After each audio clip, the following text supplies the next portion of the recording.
is properly vetted and taught to teach Right. and supervised, I think that's a great idea.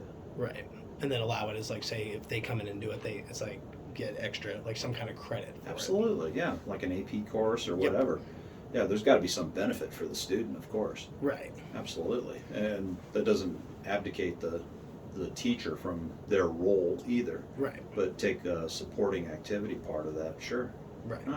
I think that probably it's a joint effort Right. between the student teacher and the teacher, Right. for sure. But there's certain things I think more relatable. But you still have that hierarchy, Right. because there's a certain level of discipline that needs to be adhered to. Right. But I like that idea. Yeah, that idea was brought up, and then I hadn't thought of it like that either. And it's like, oh, that makes sense because I remember when I was younger, it's like seeing somebody that's a little bit older teaching. It's just like, but like 20 or so years, and you're like, what does this person know about what we lived through? And then having somebody that's a senior Yeah. in high school, it's Time, like, oh, time tends to fade the memories right, a little bit, and then as an adult, you kind of you lose some of that perspective. You gain a more institutional belief of how you should come across, perhaps, and perhaps that student teacher can come across a little more at the same level. I like the idea. okay. And last question for it: do you think there is a perfect grade for when we should be teaching sex education in school?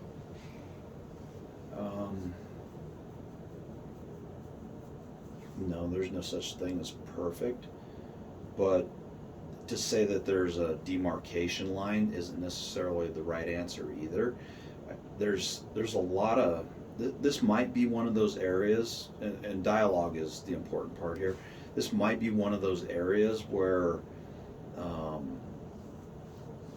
just offer this, that certain elements should be entered into earlier.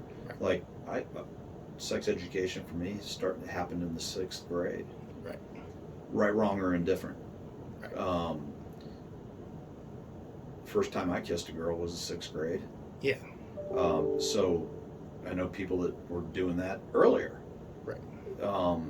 Is that hormonal thing and that interest in girls the driving factor? No. But at what point do guys and girls start becoming interested? And, today, girls start becoming interested in girls, guys start becoming interested in guys, or at least acknowledging that they are more interested in the same sex.